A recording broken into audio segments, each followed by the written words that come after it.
Hi, I'm William. And I'm Kat, So that must mean this is info on the go. and we're answering questions you want to know. Today we have a special episode that we're going to do, and it's Lost Figures in History. And we just wanted to take the time to shout out these individuals that we're going to be talking about today, as they had a huge contribution to our history. And society as we know it today. Absolutely.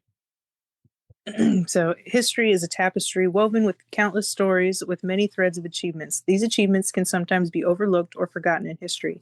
Today, we seek to shine a spotlight on some of these some of these achievements and the incredible individuals whose contributions have profoundly shaped our world. From the cunningness of James Armistead Lafayette during the Revolutionary War to the life-saving inventions of Garrett Augustus Morgan, the entrepreneurial brilliance of Madam C.J. Walker, the trailblazing resourcefulness of Victor Hugo Green, and the medical milestones of Rebecca Lee Crumpler. These figures transcended systematic barriers of their time. They not only carved out their places in history, but also laid the groundwork for progress in their respective fields. These unsung heroes remind us of the power of resilience, innovation, and determination. Their legacies challenge us to reflect on the stories we elevate and those we overlook, urging us to honor and preserve the richness of our shared past. In exploring their remarkable lives, we find inspiration to create a future that values and amplifies every voice. So, Kat and myself, we we discover we rediscovered these lost figures and pioneers whose impact continues to resonate, offering lessons of courage, creativity, and underlining pursuit of justice. First is James Armistead Lafayette. He was born in 1748 and died in 1830. He was a Revolutionary War spy who provided critical intelligence for the American victory at Yorktown. James was born into slavery in Virginia. He was owned by William Armistead. Little is known about his early life, but he lived in the oppressive conditions common to enslaved individuals of the time. Later, he became a spy for the Continental Army during the American Revolutionary War. His intelligence work was instrumental in securing American victory at the Battle of Yorktown, which effectively ended the war. After the war, he was emancipated and adopted the surname Lafayette in honor of the Marquis de Lafayette, who supported his freedom. During the Revolutionary War in 1781, Armistead was authorized to join the Continental Army under General Marquis de Lafayette. He volunteered to spy for the Americans by infiltrating British forces, posing as a runaway slave. And I got to stop here because first, he's in slavery, right? He volunteers to be a spy. Then he volunteers to be a runaway slave. Now, think about all the repercussions that he could have in this. If anything were to have gone wrong. Right. Like he could be executed just for being a runaway slave. He could be executed just for being a spy. Right. Like, That is incredible work. It is nerve-wracking for me to even comprehend. I'm guessing that. Well, I'm not. I'm assuming, and we assume nothing, but it probably had to be better than the conditions he was living in, I guess. Um, Hopefully. yes. So, posing as a runaway slave, Armistead gained the trust of British General Charles Cornwallis and Benedict Arnold. And yes, that Benedict Arnold. As a double agent, James gathered critical intelligence, including troop movements and battle strategies. James' most significant contribution was providing information that helped the Continental Army trap British forces at Yorktown, leading their surrender. And you know what? He had to be highly intelligent too, to be able to capture all these military plans, you know, Right. to kind of like, hey, this is what's going to happen, X, Y, and Z. Uh, he had to be very resourceful too. Very much so. But despite his service, Armistead remained enslaved after the war because Virginia law required legislative approval for a slave's manumission for wartime service. The Marquis de Lafayette advocated on his behalf, writing a letter of support to the Virginia legislature.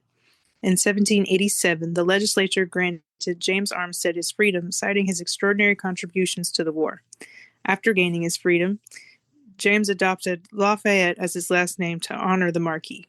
James Armistead Lafayette lived as a free farmer in Virginia, where he owned land and raised a family. This story highlights the overlooked contributions of African Americans in the Revolutionary War, and James Armistead Lafayette serves as a symbol of the struggle for liberty, justice, and recognition.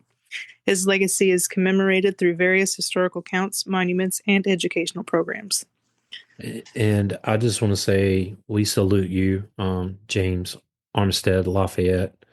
Uh, and Absolutely. the fact that it took a legislation to free him. Right. I'm not condoning slavery by any means, but I mean he was, he went above and beyond, and it basically took the act of Congress, right? Right. I mean, he could have just as easily told the British where the Americans were, and we could have lost the war. Absolutely. All right, so let's go to Garrett Augustus Morgan. He was an African American inventor, entrepreneur, and community leader whose innovations had lasting impact on public safety and technology. Best known for inventing the traffic signal, an early version of the gas mask. Morgan's work saved countless of lives and laid the groundwork for the modern advancements. Garrett Morgan, born on March 4th, 1877, in Claysville, Kentucky, to formerly enslaved parents. So he had, He was the first generation of free. yes. But I mean, innovative. He had to be self-taught in a lot of ways, especially during this era. Right. With only a sixth grade education, and that goes to speak to it there, self-taught. Morgan moved to Cincinnati, Ohio as a teenager and worked as a handyman, eventually teaching himself more advanced skills in mechanical engineering. He invented the gas mask in 1914. He patented the safety hood, which was the gas mask, a precursor to the modern gas mask. The safety hood was a hood with a tube that hung down to the ground, allowing the wearer to breathe clean air. And I guess really it kind of looks like one of those bells, those diving bells that connected with this long tube that kind of fell on the floor. Because as we all know, smoke rises. That's how it kind of worked. Right. Have you Googled any images of it? Did you look it up? Mm-mm. It's weird looking. I bet it is. Yeah.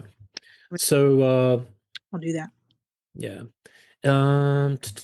The tube could be placed through an open window. It could, lay on the floor where cleaner air was. It was designed to protect firefighters and others from smoke, noxious gases, and harmful fumes.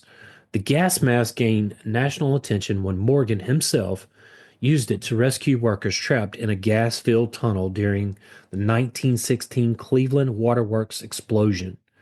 The device was later used by soldiers in World War One. In World War One, there was a lot of chemical gases out. So the amount of lives that Garrett Morgan saved with this invention is countless. I mean, and even today, right? Right. I mean, it paved the way for the modern firefighters that we have today, and a lot of other things, even miners or anything that uses a gas mask. Absolutely. I didn't even think about that. Absolutely. You just can't put a tally on how many people that he saved with his invention. Inventions. Right. So Garrett Morgan's interest in the safety hood was inspired by the 1911 Triangle Shirtwaist Factory fire, which killed 146 workers. He faced challenges selling the safety hood due to racism. To overcome this, he hired white actors to sell the product at conventions. He also removed his first name from the product and called it the Morgan Safety Hood. I mean, and it would be hard pressed even then. Like, he had to find people that would be willing to do stuff for him. Yeah, and to think the era of the time, like he if he hadn't have took the time, if he hadn't have hired white actors to, sell his product, like we probably wouldn't have had the gas mask for another, 100 years or so. Where would we Right, be? right. He also invented the traffic signal in 1923, electric and automatic. The Morgan traffic signal was a T-shaped pole that featured three positions: stop, go, and an all-directional stop position. The third position halted traffic in directions before it allowed travel to resume on either of the intersection's perpendicular roads. This feature not only made it safer for motorists to pass through intersections, but also allowed pedestrians to cross more safely. So, I mean, you can And always think of him when you're having to cross the road. yeah, and not only that, hey, yeah, I didn't even think about that. And not only that, think about all the man, it was a madhouse with the way cars were. There was no laws. Uh, Good luck, everybody else. yeah, and this invention here, there's no telling how many lives More and lives you'd save. pedestrians that he saved. So again, uh, Garrett Morgan's out there. Right, Uh, at night, at other times when traffic was minimal, the Morgan signal could be positioned in half-mast posture, alerting approaching motorists to proceed through the intersection with caution. Kind of like today when you see that yellow blinking light or that red blinking light, and when traffic is minimal, hey, use caution when proceeding. Kind of right, that's what this is talking about. So he's the first to come up with that too. right. The half mast position had the same signaling effect as the flashing red and yellow lights of today's traffic signals. His design improved safety at intersections and was later sold to General Electric in 1963 for $40,000. And in today's money, adjusted for inflation, would be around 420,000 today. This became the foundation for the modern traffic signal lights. Oof. Oh, I'm glad light for him. system. His Right. modern traffic light system, my bad. It's all good. He also founded the G.A. Morgan Hair Refining Company and developed a line of hair care products, including a chemical straightener for African Americans. He was a successful businessman who used his profits to support Black communities. He was one of the first African Americans in Cleveland to own an automobile. He established the Cleveland Call, a Black newspaper that addressed issues affecting African Americans. He received numerous honors in his lifetime, including a citation from the U.S. government for his traffic signal invention. So, I mean, wow. I he mean, did really good yes, for that time. a gas mask, traffic signal, hair care products at a time when you got to think African American hair would have been, would have been a bunch of white people trying to figure out how to do it. And he steps up and being innovative. So, Right. Right.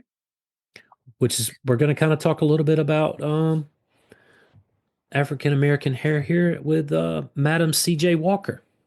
Yes. She is recorded as being the first self-made African American female millionaire in American history. Madam C.J. Walker was born Sarah Breedlove on December 23rd, 1867. Her parents, Owen and Minerva, Minerva. Minerva, yeah, I knew I was going to do that. um, Louisiana sharecroppers who had been born into slavery. Sarah, their fifth child, was the first in her family to be born free after President Abraham Lincoln signed the Emancipation Proclamation. Her mother died in 1872, likely from cholera. Her father remarried, but a year later he died. Sarah suffered severe dandruff and other scalp ailments, including baldness due to skin disorders and the application of harsh products to cleanse hair and wash clothes. Again, you got a bunch of people that don't understand how the hair care products differ and not really Right. offering the right products. Right. Um, Other contributing factors to her hair loss included poor diet, illness and infrequent bathing and her hair washing during a time when most Americans lacked indoor plumbing, central heating and air, and electricity. So this is during a time where hygiene is not really, you know, being talked about a lot. Uh, she worked No. as a laundress and attended night school.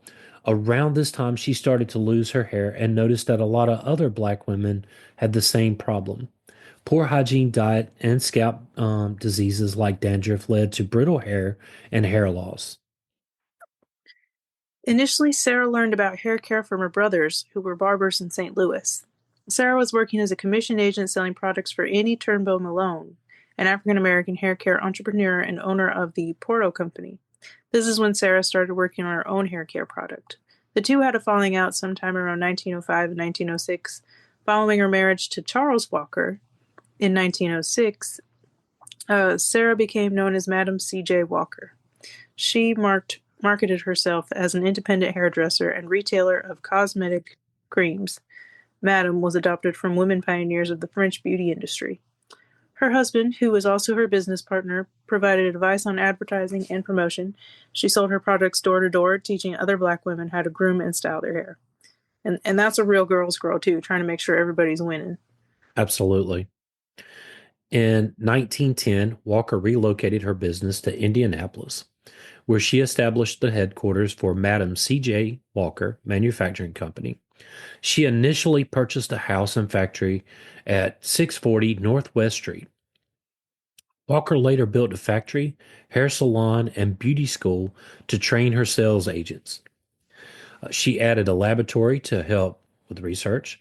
Many of her company's employees included these key management and staff positions were women.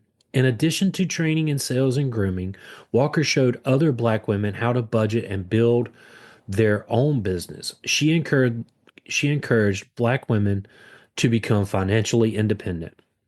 Again, a real girl's girl right there. So at a time where racism's rampant and and then you have women's suppression, here's somebody that's stepping up on all corners to to really go after it and you know help women be financially secure and not depend on you know the male dominance of the time. Right, because that was just as bad. Absolutely. So And uh, that leads us into Victor Hugo Green. He was born in 1892 and died in 1960. He was an American postal employee and travel writer from Harlem, New York, best known for developing and writing what became known as the Green Book, a travel guide for African Americans in the United States. During that time, the book was published. Choices of lodging, restaurants, and even gas stations were limited for Black people in many places, both in the southern United States and outside this region. traveling as an African American during the Jim Crow era from the 1930s to the 60s was fraught with unique challenges that highlighted the systemic racism embedded in American society. This period was defined by legally prescribed discrimination, including racial segregation and exclusion, which profoundly affected the daily lives of Black Americans, especially when it came to road trips and interstate travel. Amid these difficulties, the Green Book emerged as a vital resource, helping African Americans navigate the hostile landscape of segregated America. In 1936, Green published the first iteration of the Green Book. These editions were a publication series for the intended purpose of helping African Americans travel across America safely.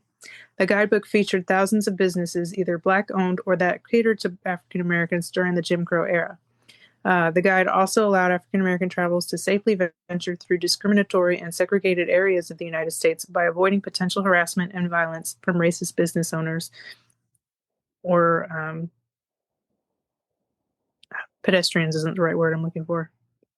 Uh, Big, Locals, yeah, okay. business owners, or locals, thereby enabling the Green Book to become a tool for African Americans to subvert white supremacy. Green asked his readers to provide information on the motoring conditions, scenic wonders in their travels, places visited, interest, short stories, and just their motoring experience. He offered rewards of $1 for each accepted account, which he increased to $5 by 1941. He also obtained information from colleagues in the U.S. Postal Service who would ask around on their routes to find suitable public accommodations. He died on October 16th, 1960 in Manhattan, New York, at the age of 67. After his death, publication continued with his widow, Alma, serving as editor until 1966. Passage of the Civil Rights Act of 1964 and legal end to racial segregation in public facilities marked the beginning of the Guide's end, the goal that Green had described in the introduction to his first edition of his work. And, we should say here that Green did not make a whole lot of money off these books. He published 15,000 a year, and they sold for what equivalent to like $8 today. Right. And he had a travel agency that he worked through, and hats off to Victor Hugo Green. Yes, There, for helping people travel safely and comfortably. in a time where you're in a motor car and just finding a gas station at the time could have been, if you're on one of these desolate roads and you get stuck. I mean, this book could have potentially saved lives from, the rampant Hmm. racism during the time. And violence and oppression that was Yeah, still going on even after the Emancipation Proclamation. absolutely. Right. So, Rebecca Lee Crumpler, born Rebecca Davis, February 8th, 1831, and then she passed away March 9th, 1895. She was an American physician, nurse, and author. After studying at the New England Female Medical College in 1864, she became the first African American woman to become a doctor of medicine in the United States. She was also one of the first female physicians to author a book in the 19th century. In 1883, she published a book of medical discourses. Hmm. The book dedicated to nurses and mothers, it focused on maternal and pediatric medical care and was among the first publications written by an African American on the subject of medicine. So, wow, she becomes a doctor and she writes a book Hmm. in a very, very, very different time than what we know today. Right. So not only was she discriminated against for the color of her skin, she was also discriminated against because of her gender. Yes. Probably harassed for the most part her We're whole going to life. get into a little bit of that here in a second for sure. So from 1855 to 1864, Crumpler was employed as a nurse. She was accepted into the New England Female Medical College in 1860. She won a tuition award from the Wade Scholarship Fund, and in the mid 19th century, it was rare for women or black men to be admitted to medical school. In 1860, due to the heavy demands of medical care for American Civil War veterans, opportunities increased for women physicians and doctors. Due to her talent, Crumpler was given a recommendation to attend the school by her supervising physician when she was a medical apprentice. That year, there were 54,543 physicians in the United States, 300 of whom were women. None of them were African American, making Rebecca Lee Crumpler the first and only African American woman physician in her class. So think about what you just said. 54,543 positions, 300 of them women. So very disproportional to women there For all sure. on its own. And then an African American woman too on top of that. So she's up against all the odds here, right? Right. So Crumpler graduated from New England Female Medical College in 1864 after having completed 3 years of coursework, a thesis, and a final oral examination in February 1864. Could you imagine? She probably got a lot of scrutiny. She probably had to do work twice as hard as anybody else in that college. And was probably the most encouraged to quit. Yes. So wow, and to endure all that. Uh, on March 1st, 1864, the school's board of trustees named her Doctor of Medicine. Crumpler worked for the Freedmen's Bureau to provide medical care for freedmen and freedwomen who were denied care by white physicians. At the Freedmen's Bureau, she worked under the Assistant Commissioner Orlando Brown, subject to intense racism by both the administration and other physicians.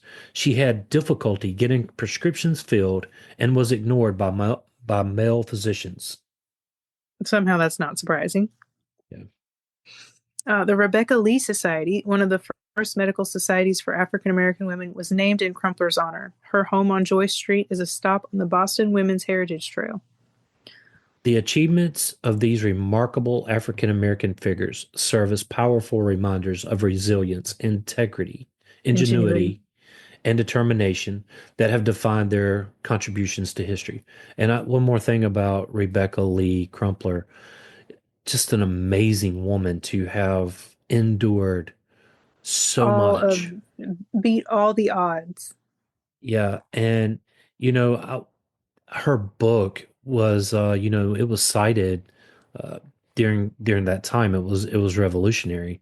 So yeah, My hat's off to her. absolutely, we salute her here at Info on the Go. So James Armistead Lafayette, Garrett Augustus Morgan, Madam C.J. Walker, Victor Hugo Green, and Rebecca Lee Crumpler all overcame systemic barriers to leave lasting legacies that continue to inspire and shape our world. Their stories not only highlight the profound impact of African Americans in various fields, from medicine and entrepreneurship to innovation and civil rights, but also emphasize the importance of preserving and honoring their contributions.